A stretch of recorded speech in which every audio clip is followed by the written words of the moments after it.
So the Ping i230 iron was launched in July 2018. It's been out for nearly 4 years. It's #3 most played iron on tour and played by some of the great players like Fitzpatrick, Hatton, Westwood, to name a few. It is now being replaced with the i230, and we're going to take a look at this iron in this video. So the i230, it's been an impressive iron. 4 years, it's a long time for one model, but Ping are very much the stance that they will not bring out a product unless it is better than the previous model. So big hats off to Ping for that. So we're really excited to look at the i230. And first initials looks, it looks sleek. It looks stunning. For a Ping iron, which sometimes we're not always renowned for beautiful looking irons, this is a little bit of an exception. It is beautiful.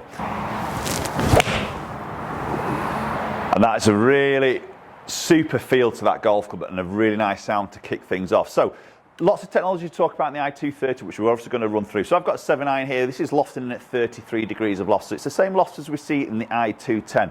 So really this iron, Ping are saying, is more aimed at the sort of mid to low handicap golfer. Somebody who's looking for a little bit more consistency in ball speed, in launch, in spin, and trying to hit a precise distance number, which typically, when you get into the single figure golfer, they were sort of wanting more of that consistency. It's got a little bit of power built into it, but really more of a consistent iron is what Ping are saying. So as always, first impressions down by that golf ball. It's a beautiful shape, to be honest, and it's a nice sort of blade length, not too squat, but obviously not too long. The 3, 4, 5 iron in these are a little bit more compact in relation to what we saw in the i210, and then from this 6 iron through into shorter irons, it's the same sort of blade length as the i210. Again, beautiful shape, a little bit of offset, medium top line, that sort of satin finish, that obviously that Hydropill 2.0 is carrying into this, so a little bit of that water dispersion when it's a little bit damp out on that golf course, but great look behind the golf ball. A little bit of a low toe one, but the flight's there, as I say, 33 degrees of loft. We're going to probably see some nice height on this, hopefully some good spin numbers, a little bit of that control aspect. I probably expect to be hitting this, yeah, like that. I mean, didn't quite flush, that was a touch low in the face, but you see 167. I'll probably be thinking that sort of loft here is probably going to be right, sort of 175 on a good hit, 170, 175, something like that. But again, good spin number there, good land angle, loads of control there. So we've got a multi-material 5-piece construction style on this head with an elastomer insert, which is basically saving 21 grams of discretionary weight, which is then going to be repositioned probably a little bit lower in that club to help a little bit on that ball speed, a little bit more on that forgiveness. We've got this really nice sort of badge across the back now, which I think is really nice. It just covers it and it gives it a very sort of clean look.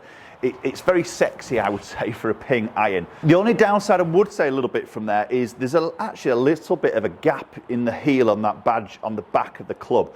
And it happens in most of the irons. And I'm just thinking this debris is going to get in there. Some dampness can potentially get in there. If you're a little bit finicky like that, that might just be a little bit of an issue. But if we tap the back of the club, it's a solid sound. It's not that hollow plastic sound. It's quite nice and solid, which is good. That's a lovely ball flight.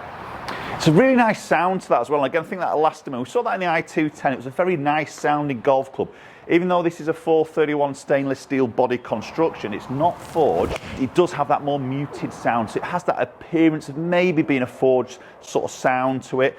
It's a really nice feeling golf club. And I believe there's a lot of the Ping Tour players have put these straight in the bag, which is always a good sign because some of those guys don't like to change too often. Okay, that's a bit of a toe strike. That's a little bit, turned up that left-hand side a little bit. It'd be interesting to look at maybe ball speed, distance. Yeah, see, there's a spin. That's quite good, actually, because that toe strike sometimes pulls a little bit of spin off. The spin's still held, it's maintained. The carry 170, it's still pretty good. Now, to help with that little bit of forgiveness, we've got this tungsten plug in the toe, which we're seeing many Ping irons now. And also, there's a tungsten weight that actually goes in the hosel before the shaft obviously gets glued in.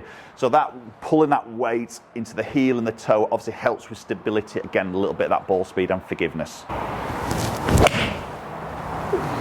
That's a really nice ball. I mean, I've got loads of confidence there. The height on that, if you look at the height, it'll come up on the minute on TrackMan now. See 111, 50 descent angle. It's some good numbers, 172 on that carry number. And that's what I'd expect, you know, 33 degrees on. We're not going to expect some silly distances, some really sort of high ball speeds. But what we're really looking for is that consistency of that connection. So we've got some micro grooving on the Pings. They're quite a tight knit grooving section, I think, on Ping irons, which obviously just going to help a little bit more of getting that debris away from that golf ball, you know, so whether it's dampness, obviously got the Hydropill to help with that, but then that sort of debris, that little dirt grime that sometimes we pick up, well, we do pick up on the golf course between club face and golf ball, that's exactly what grooves are for, is to get away that debris from that face, to get that maximum connection with the golf ball, to help with spin. Oh, a little bit pulley, but the strike's good, the flight's beautiful. The sound's really good. It feels very nice, that iron, I must admit. I think if you were to give that somebody, maybe just sort of blind test it, you might even say, oh, that's possibly a forged iron there, you know, with that sound and a little bit of that feel of that elastomer.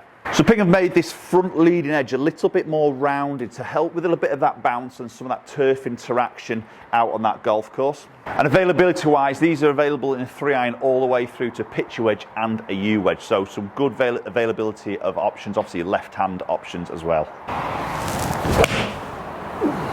Oh yeah, and a lovely one to finish up on. So let's go and check a few numbers out and see how that new i230 iron is performing. So look at the numbers, clubhead speed around that sort of 90 mile an hour, which is typical for me with a 7-iron. Ball speed 120 as mentioned. We're not going to see huge ball speeds there, obviously because of the loft. So that's probably a typical one there, maybe seeing getting up to 123, dropping to 118.6. Obviously my subtleties of strike are just going to change that a little bit. Launch around that sort of just short of 19, again typical. And spin, quite refreshing here, 6,364 as an average. So there's the control. That's exactly what this iron is all about, is Ping saying, you know, that control, that spin, and the consistency of that spin as well. You know, I had one that dropped off a little bit there. Again, my strike will just affect that a little bit, but I'm quite happy with those really sort of tight numbers, and the distance there is really quite good. So 170, as I mentioned, I probably expect to be 170, 175 on some good hits, which I can see there. But so I'm ranging from just short of 175 to sort of 168 in the the carry number, which is pretty good. Again, little subtleties of strikes just going to change that, but you know, that consistency there is good. Plenty of height, plenty of land angle, loads of control. Very impressive iron from Ping, i230. Leave your comments down below, let them know your thoughts. Appreciate you watching the video as always, and hopefully we'll catch up with you all very soon.